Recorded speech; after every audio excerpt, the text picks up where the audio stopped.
Сәлеметсіздер ме, құрметті менің алтын оқырмандарым. Ардақтың тігін шеберханасына қош келдіңіздер.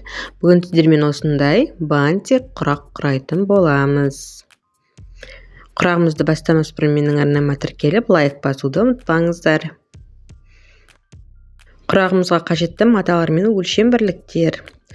Көлемі 11-26 болатын көк матамыздан 1 штук, көлемі 11-6 болатын көк матамыздан 4 штук, және де ені 6 сантиметрлік лентамыз керек, және де көлемі 6-6 болатын көк матамыздан 2 штук, көлемі 7-7 болатын көк матамыздан 9 штук, және де көлемі 6-6 болатын ақ матамыздан 4 штук, және 7-7 болатын ақ матамыздан 3 штук, көлемі 6-6 болатын ақ матамыздан 7 штук, және де 7-7 болатын көлемі ақ матамыздан 7 штук қажет.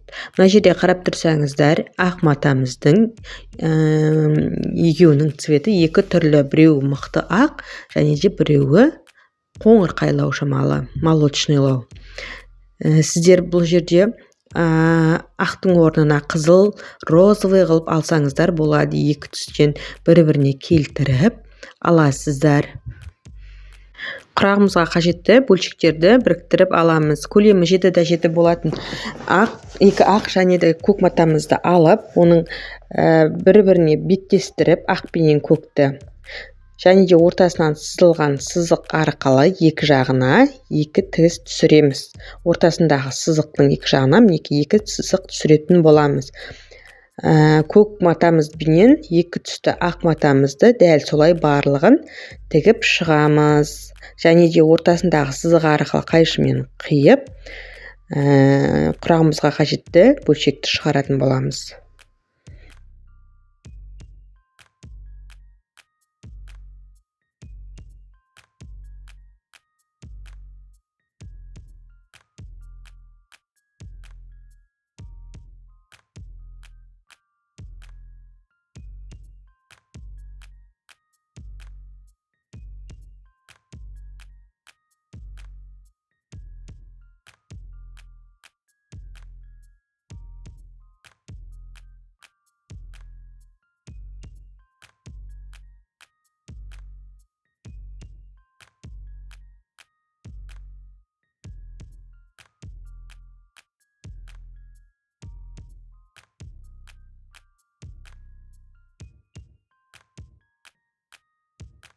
Мінекей осындай болып шықты.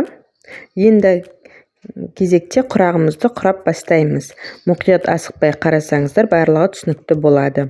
Көк матамызды ортасына қоямыз, және де оның бір жанына ақшыл матамызды қоямыз, және екінші жағына сол ақшылменен араласқан көк матамызды қоямыз, және де астына және үстіне қоңырқай ақшылымызды қоямыз, және де оның төрт жағына қоңырқайменен араласқан көк матамызды қоятын боламыз. Мінекей, мынау бір бөлшегі, осыны біріктіріп тігеміз.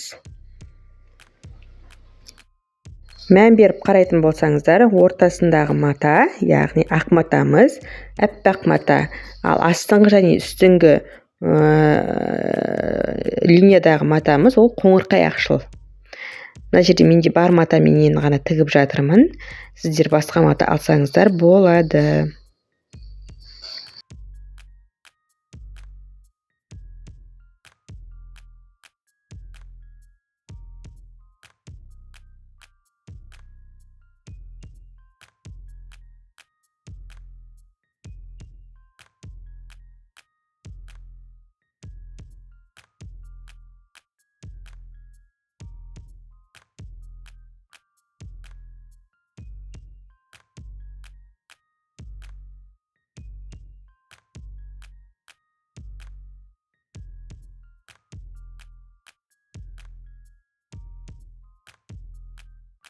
Мінекей осылай болып шықты.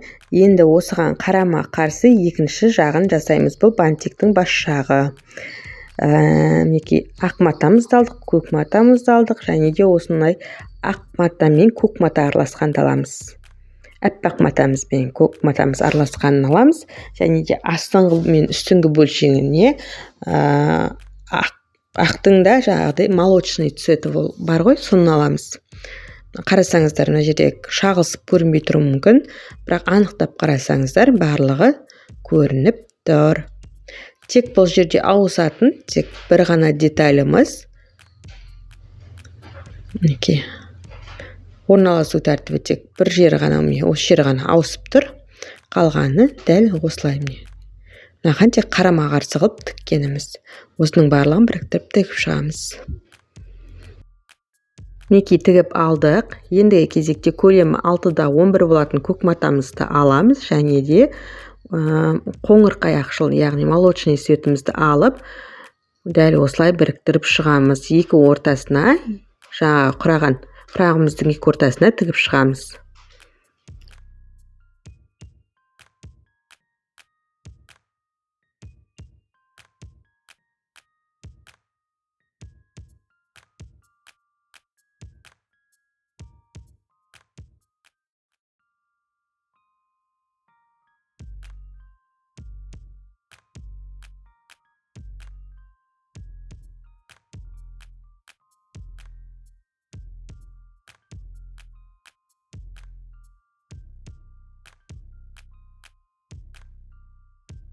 Ендігі кезекте ортаңғы бөлігімізді тігеміз. Мына жерде қарап тұрсаңыздар, міне ақ матаның айырмашылығын көрсетіп тұрмын, мінекей.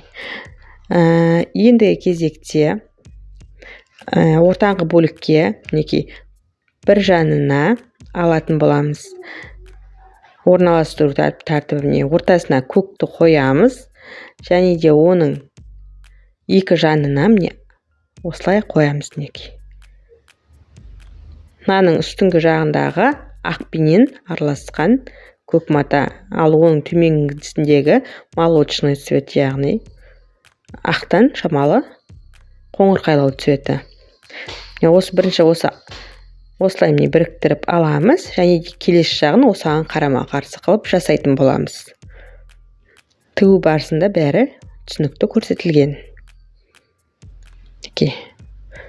Орналастыру тәртібін қарап алыңыздар, міне дәл осылай тігетін боламыз.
Мінекей осылай болып шықты. Асықпай тоқтатып қарасаңыздар болады. Ендігі кезекте ортаңғы бөлікпен бірінші бөлігімізді, яғни үстіңгі бөлігімізді қосып тігеміз.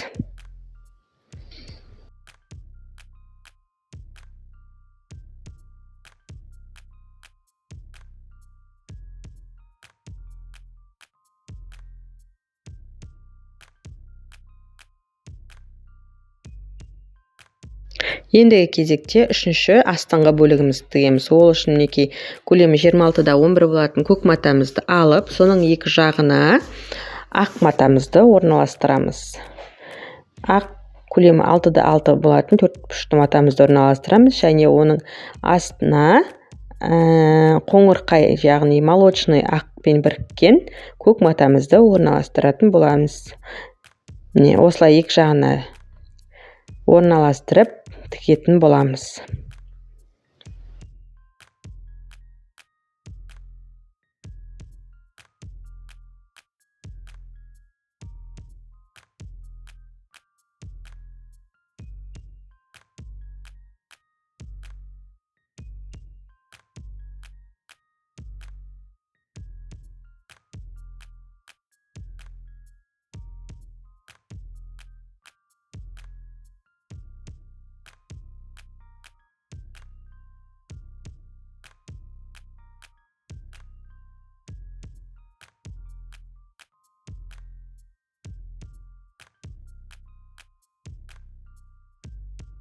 Енді осы астыңғы бөлігімізді біріктіріп тігеміз. Құрағымызға тігістерін бір-біріне келтіріп тігіп шығамыз.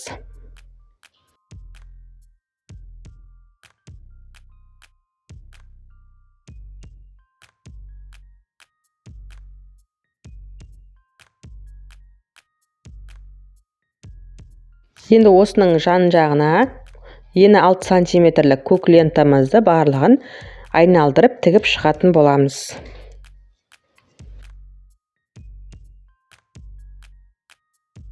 Мінекей біздің көк лентамызды тігіп болдық. Тігіп болғаннан кейін өтекпен өтектеп тігістерін бастырып шығамыз.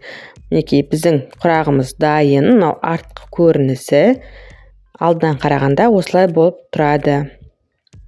Өте әдемі бантик құрағы шықты. Қарап тұрсаңыздар, өте әдемі болып шықты. Сіздер өздеріңіз қалаған түске, қалаған матада құрасаңыздар болады.